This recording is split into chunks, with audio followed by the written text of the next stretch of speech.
আগামী ডিসেম্বর মাসে জাতীয় নির্বাচনের লক্ষ্য নিয়ে সংস্কার কার্যক্রম দ্রুত এগিয়ে নেওয়ার তাগিদ দিয়েছেন প্রধান উপদেষ্টা এবং জাতীয় ঐক্যমত্য কমিশনের chairman professor doctor Mohammad Yunus. ঐক্যমত্য কমিশনের 2 সদস্যের সঙ্গে 12 এপ্রিল এক বৈঠকে এই তাগিদ দেন তিনি। দর্শক, এসব নিয়ে এখনকার টিভিএস নিউজ আপডেটস, সাথে আছে আমি রঞ্জু ইফতেখার।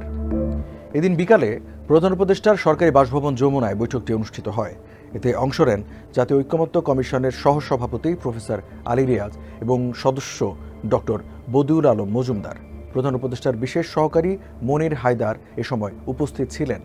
বৈঠকে প্রফেসর আলী রিয়াজ ও ডক্টর বদিউল আলম মজুমদার জাতীয় ঐক্যমত্য কমিশনের কার্যক্রমের অগ্রগতি সম্পর্কে কমিশনের চেয়ারম্যানকে অবহিত করেন। তারা জানান যে বিভিন্ন সংস্কার কমিশনের সুপারিশগুলো নিয়ে রাজনৈতিক দলগুলোর সঙ্গে পৃথকভাবে আলোচনা চলমান রয়েছে। 12 এপ্রিল পর্যন্ত মোট 8টি দলের সঙ্গে আলোচনা সম্পন্ন হয়েছে।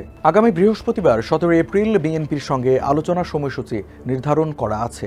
তারা আরও জানান যে সংস্কার কার্যক্রমের বিষয়ে জনমত যাচাই এবং সে বিষয়ে জনসচেতনতা সৃষ্টির লক্ষ্যে গ্রহণ করা হয়েছে বিভিন্ন কর্মসূচি।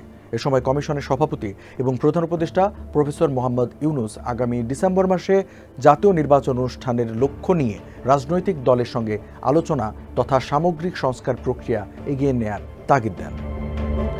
গেল ফেব্রুয়ারিতে জাতীয় ঐক্যমত্য কমিশন গঠন করে সরকার। জাতীয় ঐক্যমত্য গঠনের জন্য রাজনৈতিক দল ও শক্তিগুলোর সঙ্গে আলোচনা করে সুপারিশ করবে এই কমিশন। দর্শক, এই ছিল এখনকার টিভিএস নিউজ আপডেটস। আরও সংবাদ ও বিশ্লেষণ জানতে টিভিএস এর সাথেই থাকুন।